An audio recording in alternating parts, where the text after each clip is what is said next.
Today I'm going to show you how to paint roses in an unusual way. I'm trying out for the first time some paints I've just got from the States, and I'm going to share with you some helpful techniques for mixing colours that might just be new to you. First of all, I'm going to be talking a little bit about Kuretake granulating paints and looking at my sketchbook with you. I'm Diane, and welcome to my studio.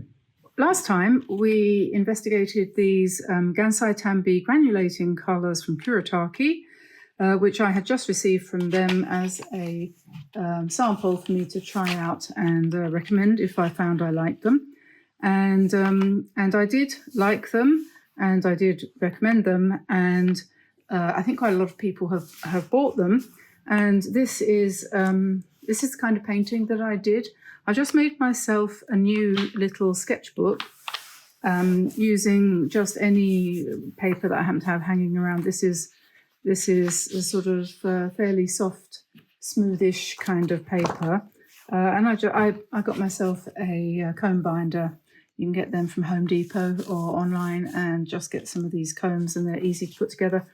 It's got to be just about the easiest way of getting hold of a sketchbook is to make your own. I've been looking online trying to find one to buy that I fancied buying, and I can't get excited about them. They seem to me to be massively overpriced. You could spend a fortune on them, really, couldn't you?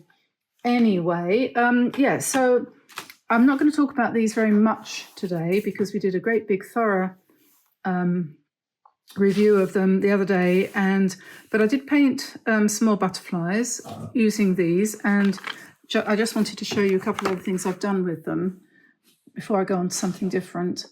These I drew with a pen, a fine liner, Stettler, I think it was, something like this, and waterproof fine liner. I don't think it was that one actually. I can't remember what the name of it was. It's the beige coloured one. Micron. I was going to say I can never remember the name of those blooming pens. Anyway, I have now. So that's nice. And what we've got here is some layering, as you can see, if I hold it still. Where it's darker, that's not only is it because I was using the pigment a little bit thicker, but also it's going over what's underneath. And the cool thing is somebody asked the question, what happens if you spatter with these granulating paints, which I prefer to call separating paints, really, because I'm not sure if I consider that granulation. It's more a case of separation of the pigments, really, from each other, so you get these different effects. But anyway, the dots, when they dry, the darker colour, or the blue, goes to the outside of the dot. Can you see that? And the other colour goes to the inside. So you get these circles with little rings around them, which is quite sweet.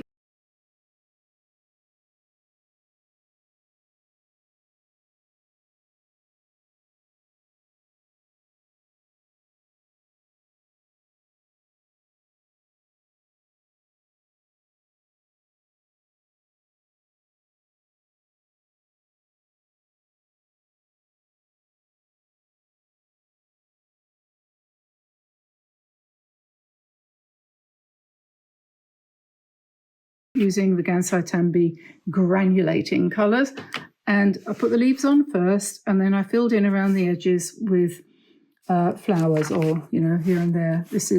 I think this was Michael Harding colours. It could be anything. Could have been White Night. Could have been anything. So that I thought works quite well. You can get some quite nice sultry green colours with all sorts of undertones in them and overtones, and if you mix these ones with regular paints, which you can do, no reason why you shouldn't, you'll just get a different colour, and a lot of it will separate out, so that will cause you to have even more interesting experiences. And then I thought I'd better be a bit organised.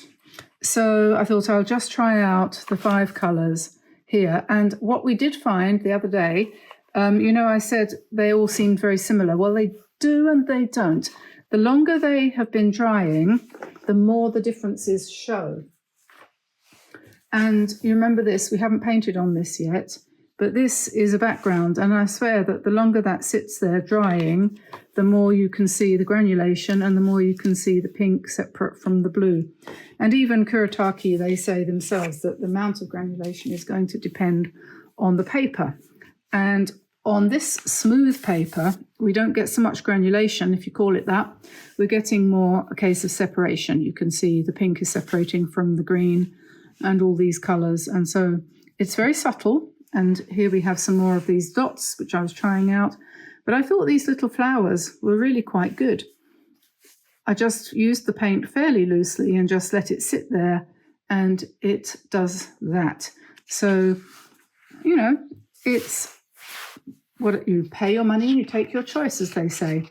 And here's another one I did, and you can see a lot of movement of the colour here where I used a massive amount of water and I just let the whole thing kind of flow and flood and misbehave, and that's what we got. So interesting, if nothing else.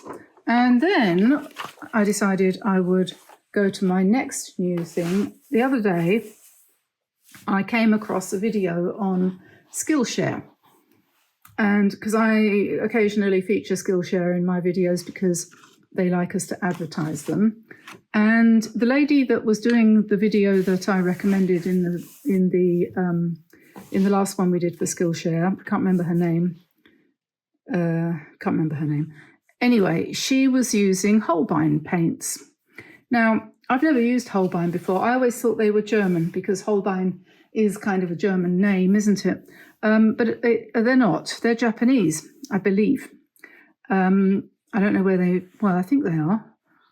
Yeah, they're covered in Japanese writing on there. So obviously they are. Holbein Works, Japanese, made in Japan, it says. Yes, so I am not wrong in saying that they're Japanese. And I thought, oh, that's interesting because, you know, we use the Kuretake ones, they're Japanese, and I use these brushes, my Drawwell brushes as well, which are handmade in Japan, and I do recommend these brushes. I don't get any commission on these brushes, by the way. You'll find the information about how to order them. They're very, very reasonably priced. Mr. Miami will send them to you with great pleasure from Japan. He charges about $30 for shipping, no matter how many you have.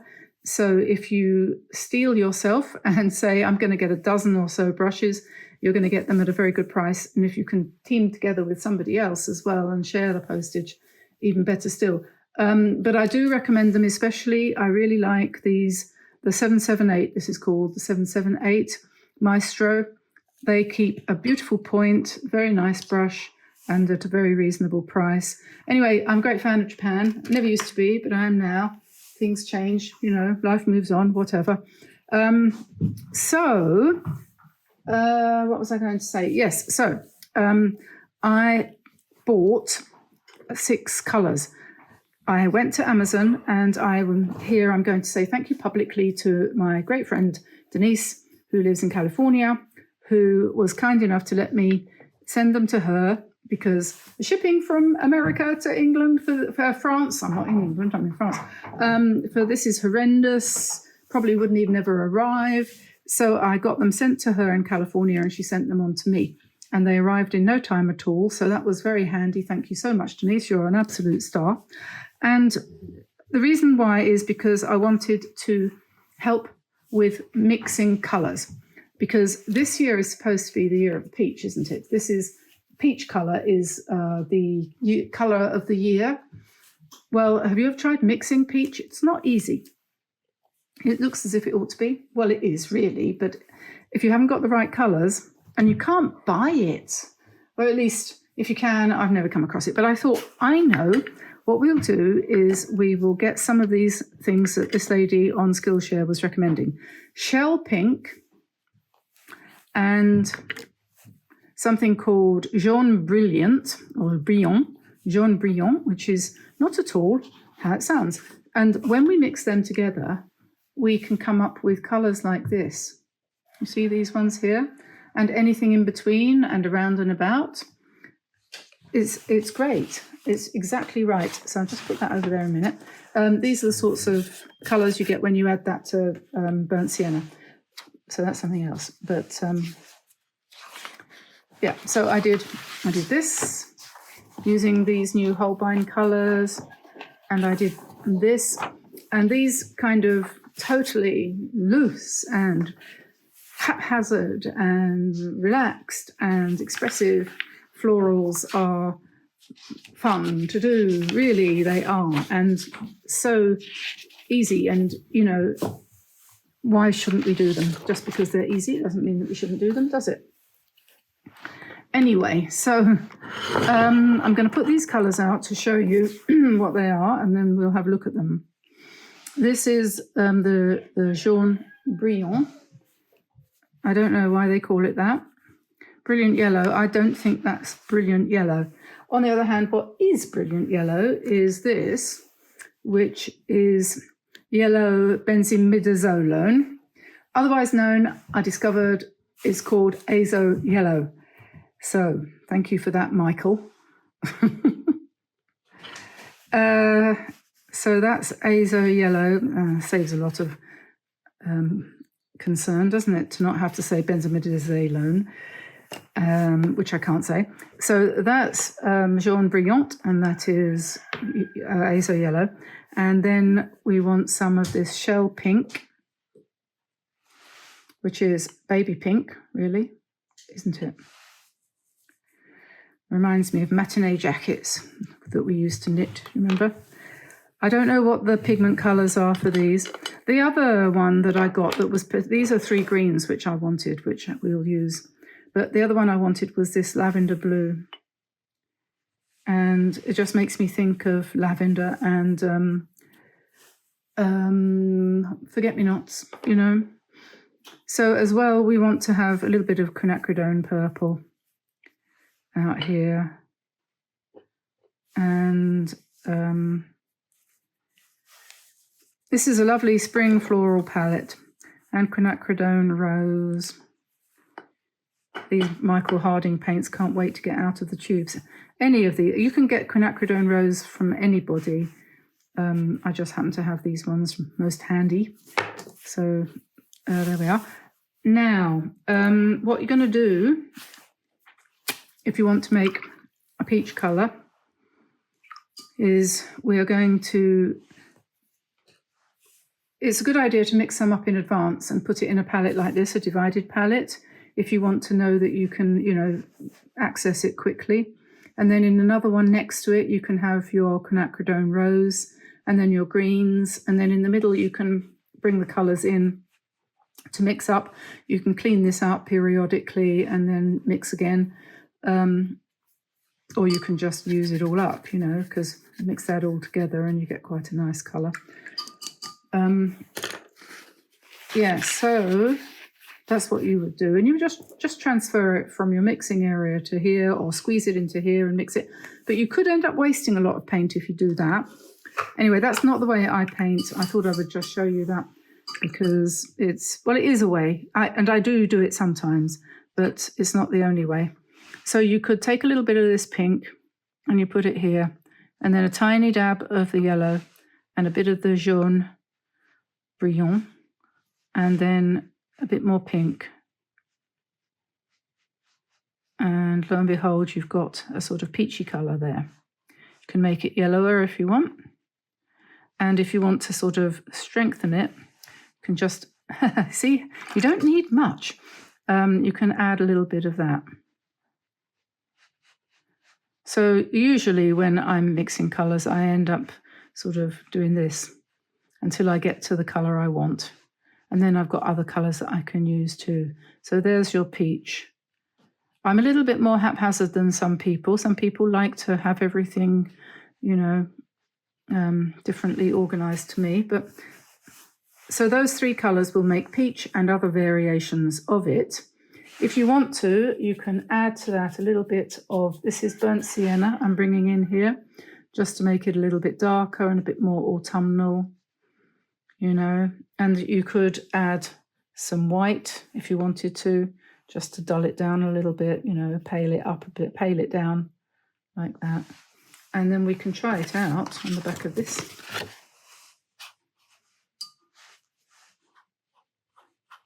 That's pretty good flesh tone, that actually, isn't it? That's one of the things about peach. It is pretty much the colour of skin. Well, it's the sort of traditional skin colour, if you like. I don't know if it's the colour of anybody's skin really, but that's what you think of, isn't it? When you see it, you think, oh yeah, skin tone. It's like, I know what it is. It reminds me of foundation, you know, skin foundation that you... Anyway, stop wandering. I'm wandering. I'm going to paint a picture now. So I've shown you that. And these three here are shadow green, which is this one here, and olive green, which was in there.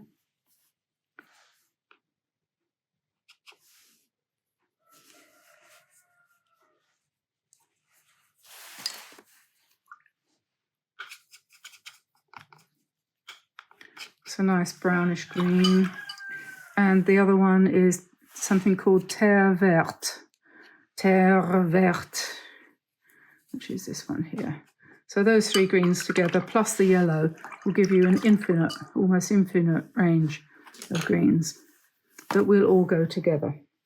So move out of the way, up there, and let's have a go at painting something. I might have to replenish my stock of paint on my doodah. Now, let me see. Cold press. Okay. Let's do something reasonably good size. This is a 12 by 9 block of Meaden 100% cotton, which is not bad watercolor paper.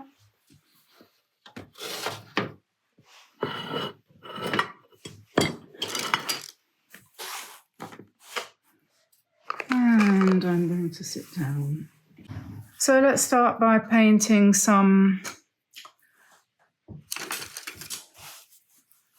flowers. I'm going to, let me see, what am I going to do? I'm going to take a bit of pink, I'm going to add it to this, and we'll start off with the typical sea rose. Sea shapes, you know. Everybody knows this now. If you don't, we do have a video or two about how to paint roses in this way. They're stylized, really, aren't they? They're not real. And then perhaps we might want to make it a little bit darker and have a bud or something here. And mix some of the lighter colour in too.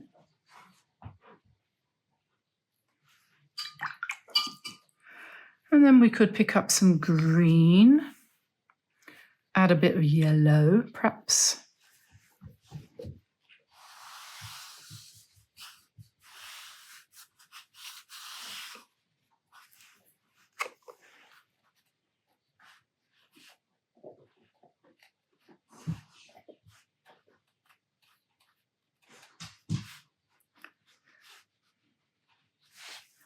The nice thing about this paper is that it does give you texture in your shapes, whatever it is that you're doing.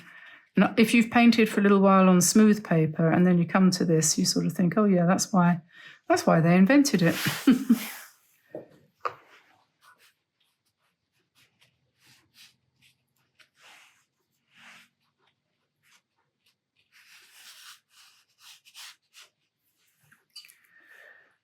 Oh, gosh, I'm getting hot again.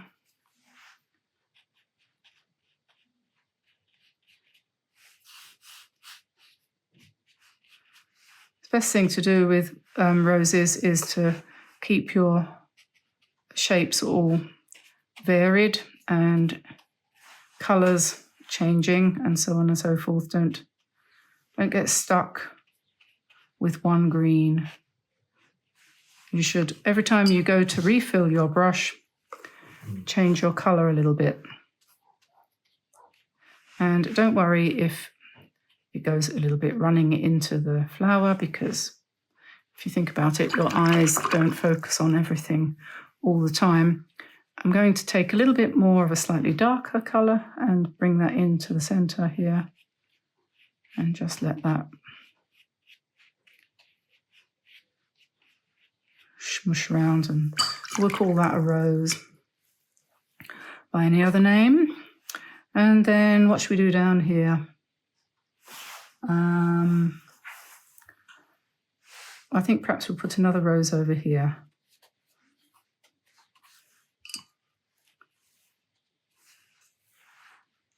I think it's probably true that as the petals go away from the centre, they get paler.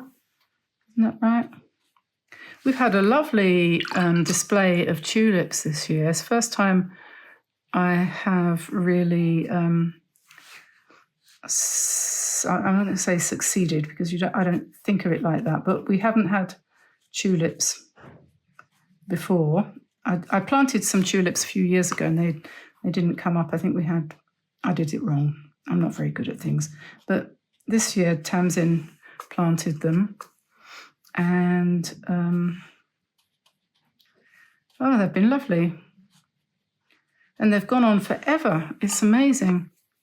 Quite surprised, actually, how long they've lasted in the garden. Like, still, some of them still flowering. And I put them in a dark place during the winter, planted them in pots. They're all in pots.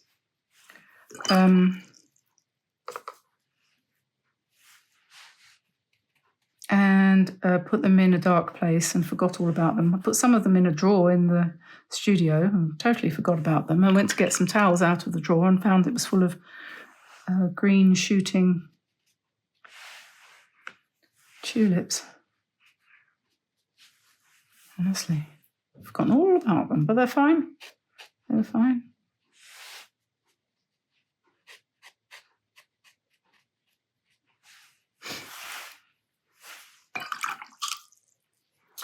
Okay.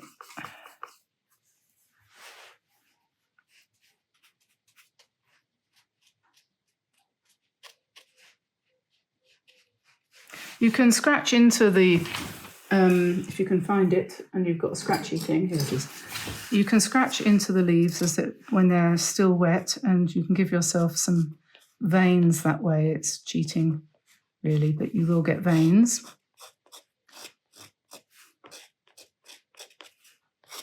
Talking about veins, my husband's got a varicose vein on his leg. Lucky man. He's got everything.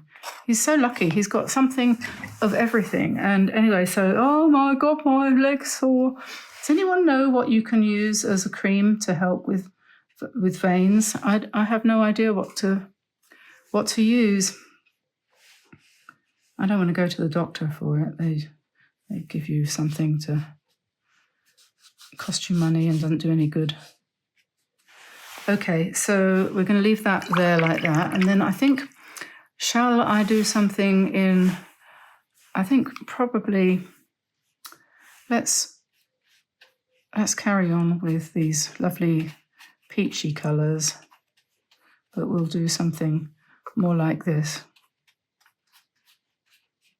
just to sort of try them out. Isn't that lovely? That's a quinacridone rose and jaune brillant, or brilliant jaune, and baby pink, rose pink, no, petal pink. What was it called? I've forgotten. Shell pink.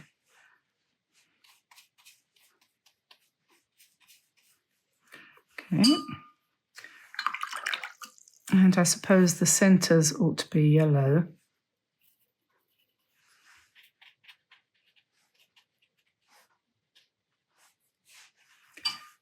And we're going to have some slightly different stems and leaves.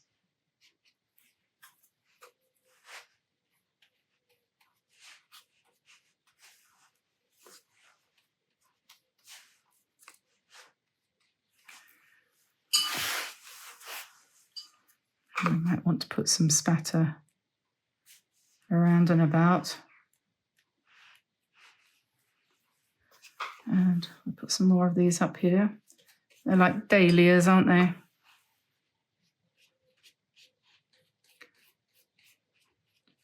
Well, or chrysanthemums or something like that.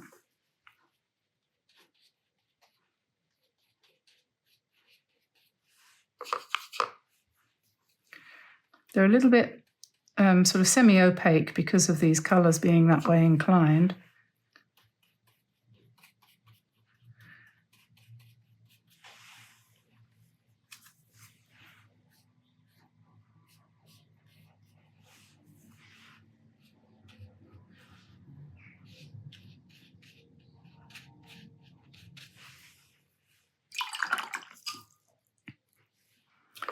Perhaps we'll put a bit more pink in here. Let that blur.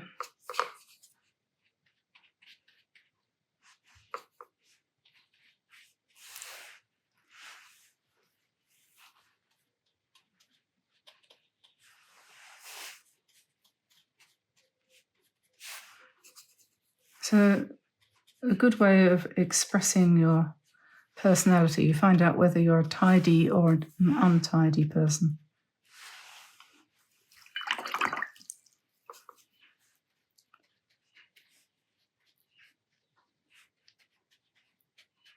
And a flower behind those leaves there.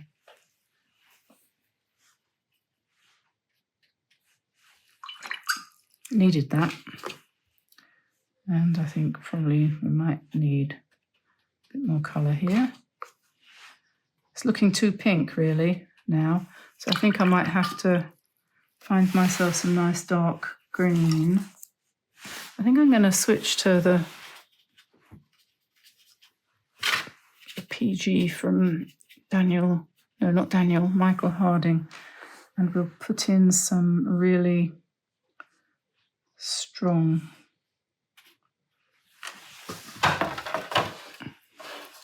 bluish green accents.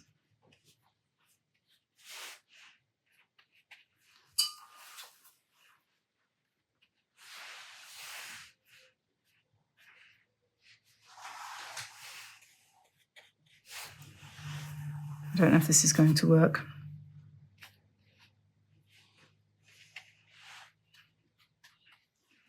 They don't have to join up, and you can go over ones that you've already done if you think they're not dark enough.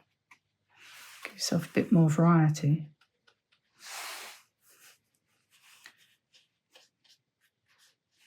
This is the point at which you start to think, I might just use a bit of pen and ink here, because I'm a lousy watercolour painter and I always spoil everything I do. I'm sure that's not true.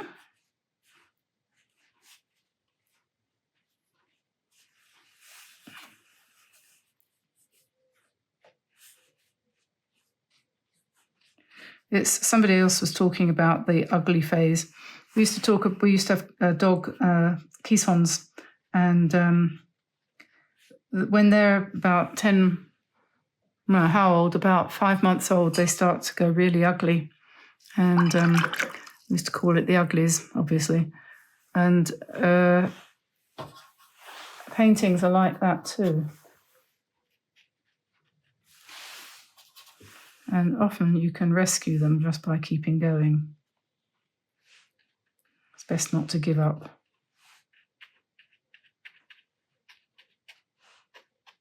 And you don't want to waste all the time. That's the last thing you want to do, is give up, because if you do that, then you will be very much less inclined to paint anything again, because you'll say, I just wasted all that time. But you're not wasting time, because you're just expressing yourself and relaxing and not thinking about things that upset you or worry you while you do it. So now I'm going to let it dry, and then we'll come in and put right all the things that have gone wrong.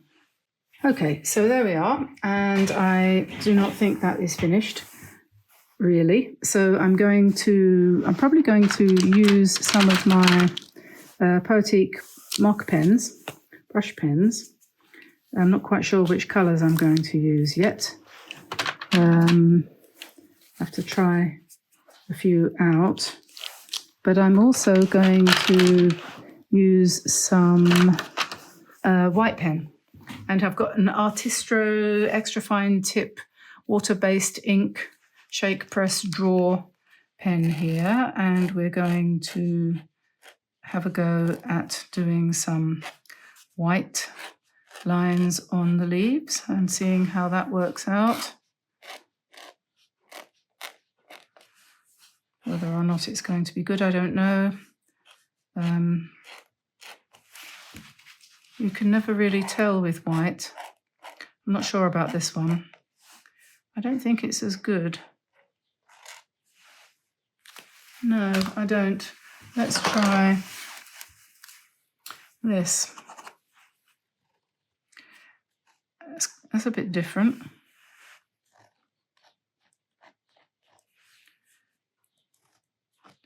People are always asking about white pens because lots of people use them in their paintings, and I think this is probably the best. Actually, this is the upside down. This is the gel. This is, what is it? Why don't they write it on here a bit more? Hybrid gel. Why don't they write it more clearly? Then you'd be able to tell what it was. I'll put the information in the description below when I've had time to look it up. Yeah, I don't think that Artistro one does what I want. Not sure about that. Not sure there's anything that can be done about this, really.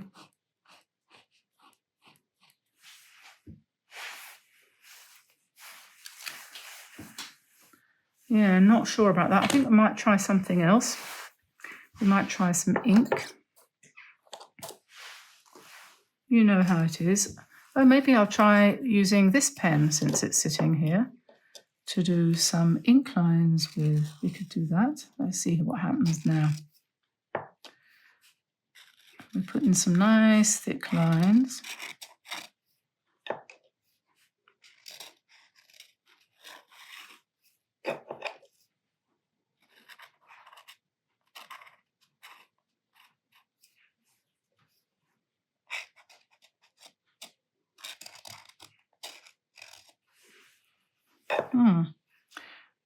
Well,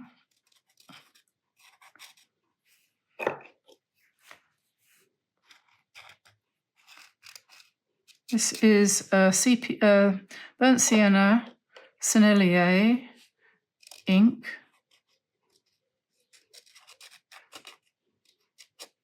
Seems to be soaking into the paper.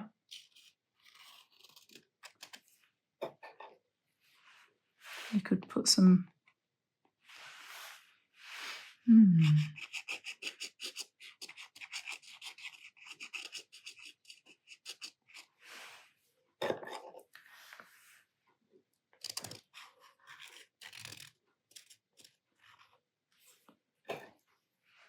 Well, you never know. It does seem to be soaking in, actually. It's interesting. I don't know why it would do that.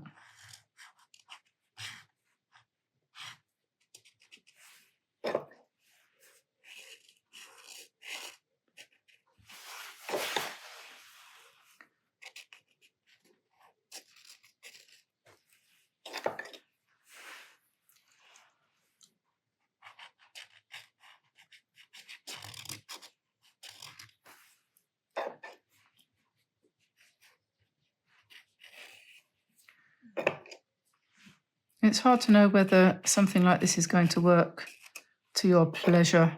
You know, when I say work, I sort of mean whether when you finished it, you feel that it was a worthwhile experience in any way, I suppose.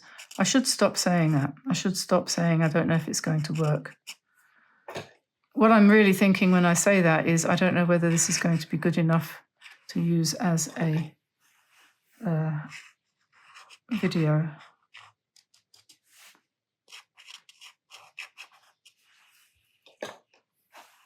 And so I shouldn't say it.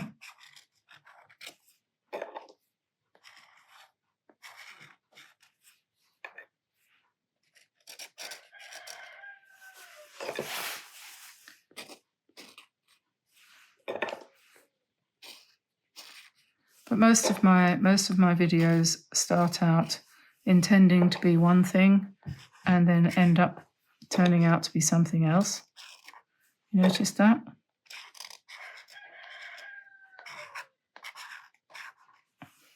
I don't think I'm alone in that. So what I'm really thinking I'm doing at the moment, I don't know if I am or not, is emphasizing all the green parts by making them go brown and leaving the pink parts untouched, apart from that one, which was probably not a good idea.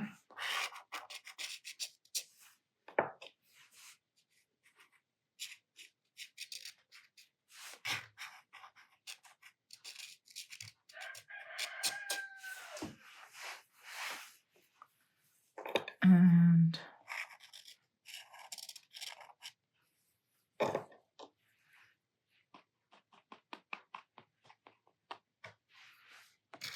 in a minute, I'll dry it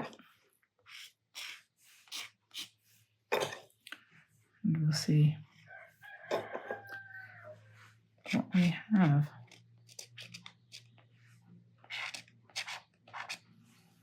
And put in some extra leaves here and there.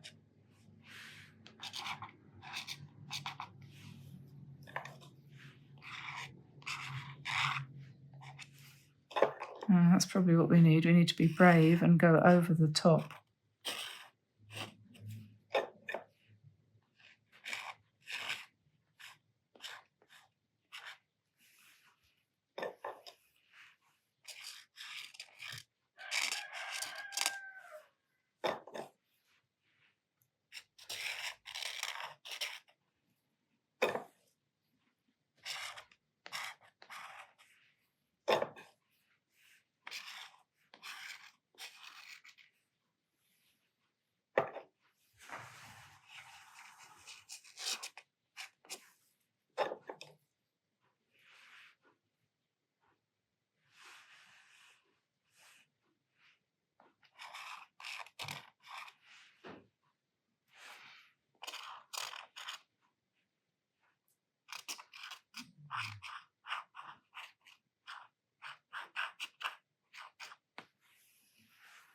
Okay, I'm going to dry that and see what is what.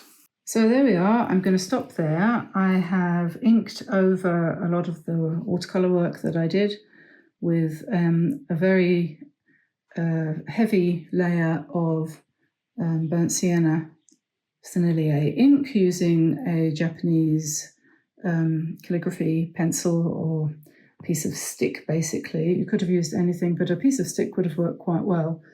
And I'm quite pleased actually with the interest of various different areas of this, which are quite fun, and I did enjoy doing it. Whether or not the overall image is stands up, I don't know, but I think it was worth doing because I enjoyed it, especially these leaves. This one looks a bit like a nettle leaf. I think the contrast of colours is great, and I learned a little bit about how to use peach and pink and so on and so forth, which are not easy colours actually to succeed with, I don't think anyway. Certainly not easy to use in the home, in your living room, end up looking like a box of soap. This bit here is not particularly successful, I don't think, but this bit here is okay, this bit here is okay. I think this is the bit, it's often the bit that's slap bang in the middle, I've noticed, of my paintings, and I think other people have the same problem from what I've seen by looking at other people's work. Anyway, so that, I hope, is the end of that for the day, and I'll let you go. Don't forget to like and subscribe and turn on notifications. Please do not unsubscribe. Even if you didn't like this video, you might like the next one. So that would be great if you stick with us. And we've got nearly 1,000 videos on YouTube now, so there's something for everybody, and I hope you find something you like.